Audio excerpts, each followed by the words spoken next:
Hello, a quick one. This has drawn my attention. I just want to, put it straight the way it is. If you look clinically at the people in government today, some of them should be permanently behind bars for their criminal misconduct.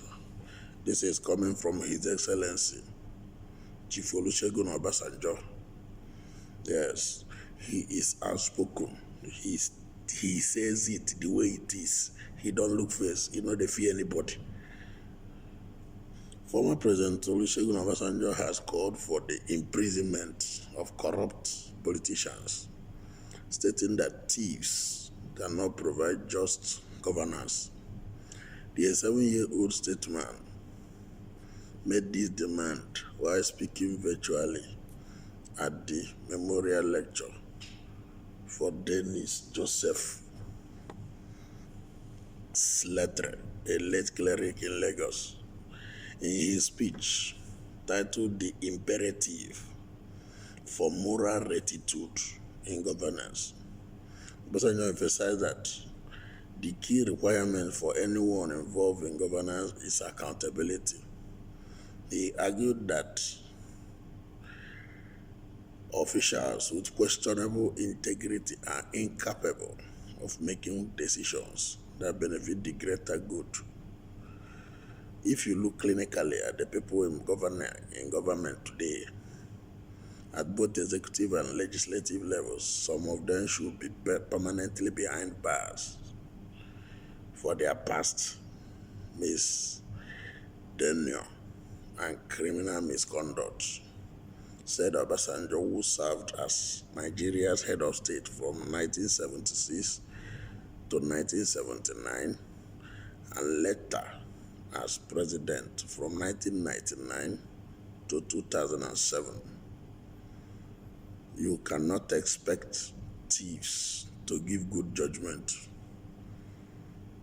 in favor of the owner of the property. Obasanjo also reflected on his shocking experiences with corruption, recalling how dishonesty was normalized in politics. Obasanjo is crying now like a father. He's crying like a father, showing concern, pointing out what needs to be done for a better country. But who go here? They no go here. They no go here. They are sitting on top money. They having the influence. They will not hear. They will go outside and get the double citizenship. Then Nigeria is like a business environment. Other countries, their residents, their base for good life. Karma will catch them all. That is what I believe. The second was the level of general and criminal misconduct, which was taken with levity and impunity. We were at a meeting and a man lied and I confronted him, and the next thing he said is, "It is all politics, sir." Obasanjo lamented how politics has been used to justify unethical behavior, adding, "Every bad thing they do is passed on as politics, which means politics has no room for morality, principles, rectitude, ethics, good character, and attribute." This is why they will stand in and face the people when they are campaigning and tell you that this is what they will do. They will provide you insecurity. The meaning that they don't know the meaning of that word. And you think they don't know. When they enter, they start it. When you start here killing, incessant killing, fighting here and there, that is what they promise, and they are doing it. They are crying. So it is good for you to listen well when a politician is telling you what they will do. We are now in the process of reducing their manpower, their purchasing power.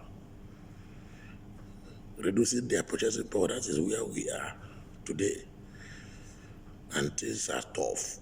Everybody is like, what is going on? But they told us that they will reduce the purchasing power. So when we blame them, we should remember that the message was sent before now. So we did ourselves some kind of thing.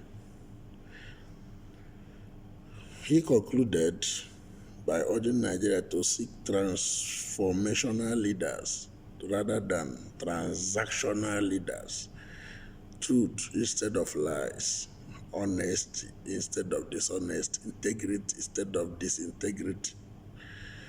Obasanjo have said it all. Production instead of deduction, hope instead of despair, inclusion instead of exclusion, and marginalization. This is what he's crying for. And I can tell you, if we follow what he said, Nigeria will be very great.